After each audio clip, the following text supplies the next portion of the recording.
Welcome into the Commander's Report. I'm your host, Jack Sperry. Today I'm coming to you actually from my day off here at my apartment because I wanted to give you guys a little bit of an update as to what was going on and what has been going on at Commander's training camp practices over these last several days. Of course, with the Terry McLaurin trade request and the Micah Parsons trade request over the last couple of days, we haven't been able to go over what has been going on at practice lately. So today I wanted to get in front of a camera for you guys and give you guys the very latest surrounding Commander's training camp practice, who's showing out, and who's looking good at this point in practices, and some people to get excited about as we get ready for the first Commanders preseason game, which of course is going to be next Friday. It's less than a week from now, guys, which is absolutely nuts. And of course, we're going to be going live on our channel here for that first preseason game in our studio. So make sure you guys click that subscribe button if you haven't already for extensive week one preseason coverage on your Washington Commanders as training camp continues. All right, so a couple of injury updates to give to you guys. Today at practice, Deebo Samuel and Brandon Coleman did leave practice with injuries.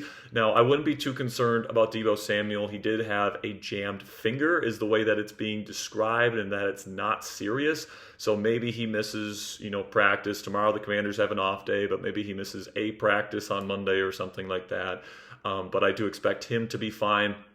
And then Brandon Coleman limped off the field at the end of practice today. It's still unknown how severe his injury is. Andrew Wiley was the person that came in at left guard to replace Brandon Coleman, not Nick Allegretti, who has been playing at right guard for this team in training camp to this point. So, those two guys, keep your eye on them. Injuries there. Brandon Coleman's had a really good camp, really good offseason at left guard. Dan Quinn has personally given him a shout out multiple times in his press conferences, talking about how he's really grown and really stepped up into that role as the starting left guard of this team. So hopefully he's going to be okay. Another thing I want to talk about here is that Jayden Daniels, the quarterback, not only is looking like that top 5 quarterback that we believe that he is, but he is really turning into the leader that this locker room needs as well from their franchise quarterback of the future.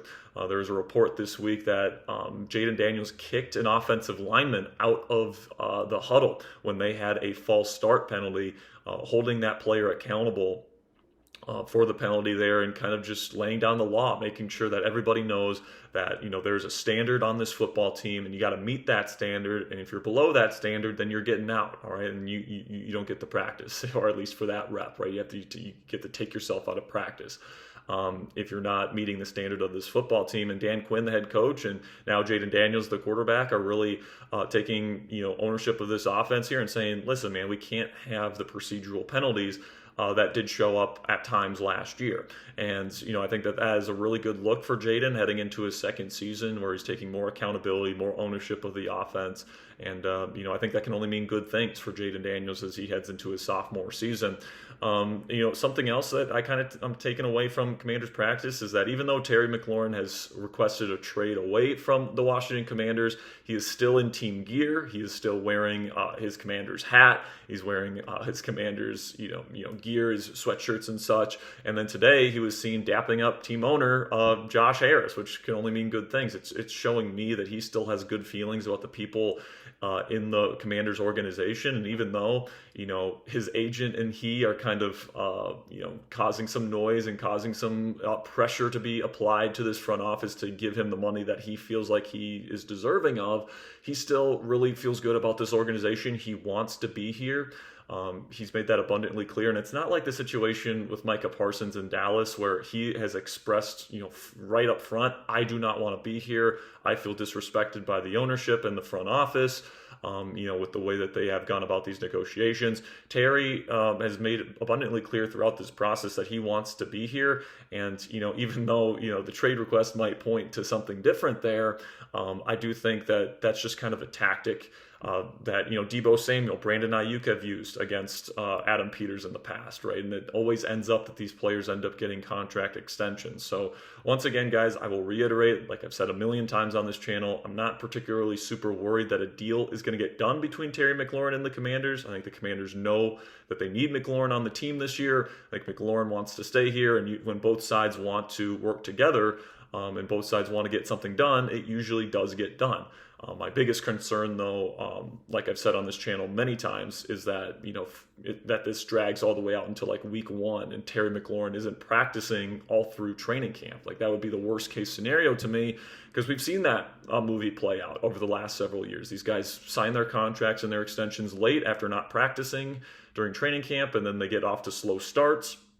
And this Commanders team, in this division with the Philadelphia Eagles, the Super Bowl champions, if they want to win the division this year, not have to go through that gauntlet of road playoff games to get to the NFC Championship game again as a wild card team, like you got to have that strong start. And the only way that you can have that strong start is if Terry McLaurin is up to full power and up to the extent of his powers there in week 1. So that's my only lone concern about this situation, is I just want him out there on the practice field, and I hope that Adam Peters and the Commanders front office can figure out a way to make both people and both sides happy. The kicker, Matt Gay, the new kicker here in Washington, has been booming kicks, 50-plus yard kicks. He's been looking really good in practices to this point. So a little bit of a special teams update to this point, to that point there. They were in pads today, and they were doing field goal kicks and such, and Matt Gay was doing a really good job. So this has been a position of struggle in years past, but it seems like Matt Gay is going to come in here and be a good kicker for this football team, so that's good.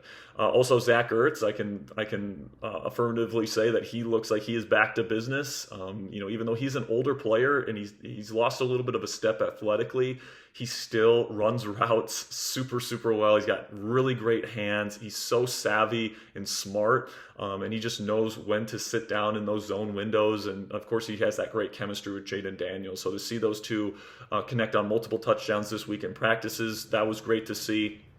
Also, in the trench battle between the offensive line and the defensive line, some good news is that the defensive line and the defensive front have been winning in those periods where it's 11 on 11, defense versus offense. Now, on the flip side, you could say you're worried about the offensive line, but honestly, I'm going to have the positive outlook here that the defensive line, Javon Kinlaw, Deron Payne, Jerzon Newton, all these guys that they have on this defensive line, they're expecting them to really compete against Saquon Barkley and Matt Eagles' rushing attack that ended this team's season last year. This front office and this coaching staff really made a big point of emphasis in free agency and in the draft and in their team building phase of the offseason to really address this run defense. And I think that has definitely been addressed, and that unit is looking good. But the running back that just keeps impressing on the other side there is Ja'Cory Crosky-Merritt, the 7th-round pick out of Arizona. He is just an absolute stud out there, guys. His jump cuts are electric. He's got really good long speed. He's got good size as well. Like, he's got the physical capabilities, or at least it looks like he's got the physical capabilities to be a number 1 running back of the future here in Washington. And with guys like Brian Robinson Jr.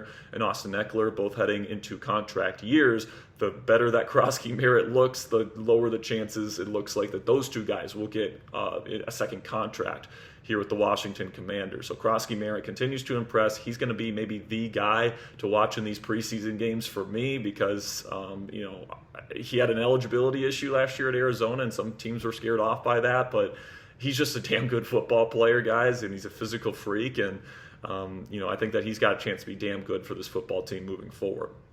Another rookie that has been showing out is Jaylen Lane, the rookie out of Virginia Tech, and with Terry McLaurin out of the lineup for practices here as he continues to seek his new contract, that means that your deep threat is out of the picture for your practices, which means somebody else has to step in. And Jaylen Lane, with his incredible 4.3 speed, goes in there, and he has been the deep threat, and he has looked damn good, man. Like, he's getting open, he's running away from people, he's also looking fantastic as a punt return player. And I think that he might be one of the best punt returners in the league this season. So Jaylen Lane's looking like he's going to be a mainstay on this roster. He's going to make the final roster. He's going to have a roster spot. He's going to have a role. And if something were to happen to Terry McLaurin, God forbid, he can replace him as kind of that deep threat in this offense if need be.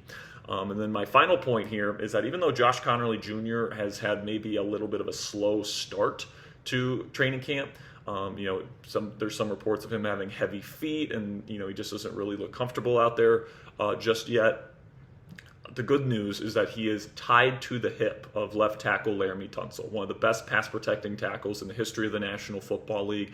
And Connerly is really doing everything that he needs to be doing right now, and he is putting in the work, and he wants to be great, and he wants to, get better and take these steps that he needs to take in order to become this team's future, franchise tackle. So that's really good to see as well. So that's kind of my takeaways from practice this week, guys. Obviously, with the trade request news and all that stuff, we didn't really have time to talk about that in studio this week, but just wanted to get in front of camera today and kind of break down the latest at Commanders training camp practice. Tomorrow, the Commanders do not practice, but we have a Commanders mailbag that we'll be putting out on the channel where I answer a bunch of really spicy questions on the Washington Commanders, because we filmed it pretty much right after the Commanders or Terry McLaurin requested trade from the Commanders. So some really good questions in there that you're not going to want to miss. So click that subscribe button if you haven't already. And until next time, guys, go raise some hail.